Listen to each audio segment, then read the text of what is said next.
Pixar's newest movie Hoppers is a manic, overstimulating mess wrapped up in good intentions.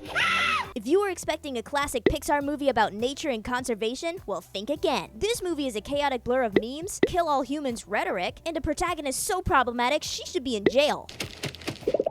Hoppers is a pretty standard kids movie nowadays, but a subpar Pixar movie. Well, that's very disappointing. Even though it gets the beaver and nature details right, and it tells an original story, it's a very childish and flippant view of conservation. This makes no sense. Mabel's actions range from stupid at best to jail-worthy at worst, and for someone who claims to care about nature, she knows shockingly little about it. Are you dumb or just stupid? Yes, I was entertained, much more than I was with Elio. But the takeaway is that if you yell loud enough, act radically enough, and force your ideals onto others, you'll get your way no matter what. That's not how this works. Look, if you want to make a silly meme-ridden animal movie, go right ahead, I don't care. Blizzard, blizzard, blizzard. Just don't attach a very important real-world message for kids to misunderstand. I'm at a very impressionable age. Now let's dive into the major trigger points. And trust me, some of what happens in this movie is way more unhinged than it needs to be. You have been warned.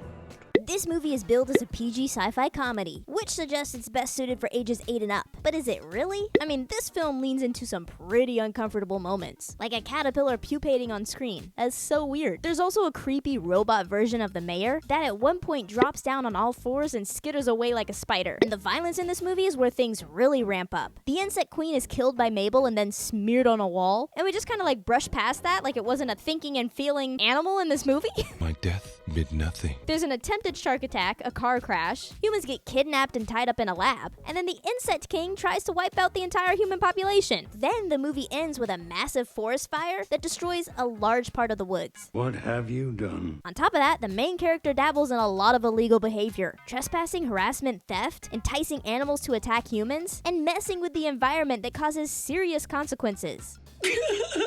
Now, the big picture is where the movie really starts to fall apart. Hoppers has a message I actually agree with. Human progress shouldn't stop, but we should learn to live with wildlife in a sustainable way. My problem is how the movie gets there. Okay, all right, now you lost me. The whole story feels weirdly detached from reality in a way that Pixar usually avoids. I mean, the movie about a rat cooking in a restaurant feels more real than this.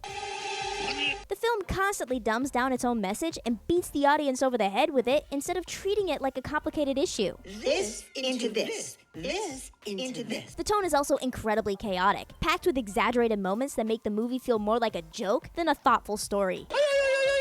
And don't tell me they couldn't have made a more grounded version that was still entertaining, because Inside Out exists.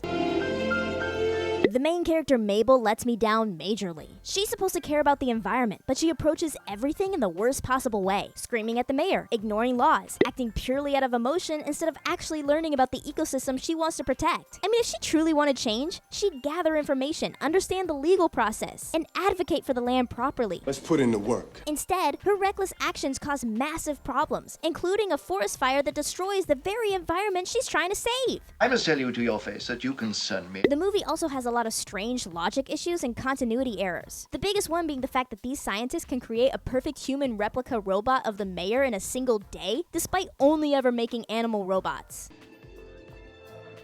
And the ending is straight up baffling. After everything that happened, the mayor and Mabel face zero consequences. And the animals instantly go from wanting to kill humans to peacefully coexisting for no reason. What is happening here? I mean, did anyone actually learn anything organically in this movie? Or was it just spoon-fed to them by the plot? This makes no sense. It's just a really disappointing movie, despite having a really solid and interesting idea. Well, now I'm sad. I mean, it was fine for an afternoon watch, but I'm struggling to find a reason to recommend it to anyone, especially children. So I'm kind of upset I got popcorn for this one, and I give it a solid 5 out of 10. Wrap that up and give it to a child on Christmas, because we're done. Hey, don't go yet, there's still more to see. Click right here to check out my most recent review on How to Make a Killing. It's a super interesting watch, but so messed up. Anyway, thank you so much for watching, and just remember, once you pass the popcorn to me, it's okay to talk, it's okay to text, and I'll see you later. Bye!